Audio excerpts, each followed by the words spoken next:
Thank you, Wendy. Appreciate it.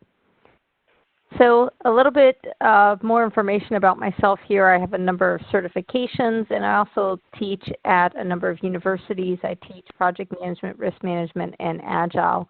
So this presentation I put together because of a growing concern in the cybersecurity arena. And I see this throughout different approaches, whether we do traditional project management or agile. And really, when we talk about risk management, we're not just talking about project uncertainty, but we're also talking about security risk that could be affected by the product, service, or result we're creating for our projects. And okay, and so with that, I wanted to increase awareness, particularly for people in project management and software development. A lot of times I hear from people, oh, we have an IT security department and they take care of that. Well, gone are those days when we can expect a few people in an IT security department to take care of the vulnerabilities that systems that we're developing and we're leading and we're putting into fruition to be dealt with. So, so the idea here is to look at am I at risk, both on projects that we lead and then actually just individually as people who are on the internet and doing things on a regular basis. Okay, so some common threats and vulnerabilities. We have phishing. I'm going to give you an example of phishing that I actually received. And I'm sure that everybody's had some experience with this. A phishing email is an email that is sent looking like it's coming from a trusted source. And the idea is that you will click on it and then give information that is useful to the person who is pretending to be somebody they are not to get information from you. So they're basically phishing for information. If you think of it as the F-I-S-H, phishing, that's how I always think of it. Social engineering, this is deception by fraudulent parties. They're trying to actually manipulate you into sharing information, particularly personal or confidential information. The big thing about social engineering is that it is not a technology thing.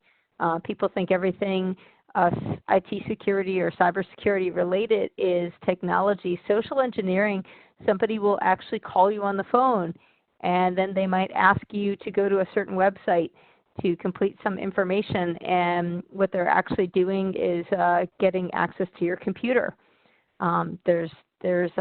Basically they're using their ability to manipulate people, and the way I always deal with social engineering is if somebody calls me on the phone, I do not for a moment believe that they are who they say they are until they provide me evidence of that. And oftentimes what I will do is I will ask somebody who calls me on the phone, asking me for personal information. I ask for their number, who they are and where they work. I then go and find the public number. So let's say they were the IRS, etc. I go find the number for the IRS and then call that way to get access that person. More often than not, it's not true. One of the things with social engineering is nobody's really immune to it. I had a police officer the other day tell me that he was called by the IRS at work, so at his troop offices as a state police officer, was called and asked for information from the IRS. So nobody is protected from that, but we're all here to learn and be aware of it and know that it's fraudulent. Next, we have spyware and Trojan horses. These are malicious programs where I try to be careful with this is anybody, especially if you have members in your household or even people that you work with, they may find something, hey, this is free, and it's helpful. It does something that I would like, that I'd like it to, or helps me with something. Buried inside of that free, which looks like a great opportunity program, is a malicious program. So we want to be careful, We do want to look the gift horse in the mouth, so to speak, with the Trojan horse. So we do want to be careful about that and very suspicious. Viruses are hidden software that infects a computer, and it will also attempt to attack others that you're connected with. And one of the avenues for that is often email. I'm very cautious about emails that I receive from somebody that have a link in them, because that could be both a phishing attempt and a virus attempt. It could connect you to a website that then downloads a virus, things like that. So even if you know the person, you don't necessarily know that they have been hacked. Okay, so getting an email from a person you legitimately know, but something doesn't quite look right, be wary of that. Okay. All right, so here is an example of a phishing example. And actually, this was sent to me. This was sent to me from PNC Bank, and I was actually creating this presentation around the time that I got it, which was very serendipitous. So my email address is a Hotmail account that I don't frequently use. It's not my work email address. I'll give you my work email address later. But it was sent to me. Now, my first alert was the fact that I didn't have a PNC account. Okay, so that was kind of helpful. But even if I did have a PNC account, I see a bunch of things here. I see that the sender, and you see that arrow there, shows this very long, odd email address. It also has this odd external forward request message.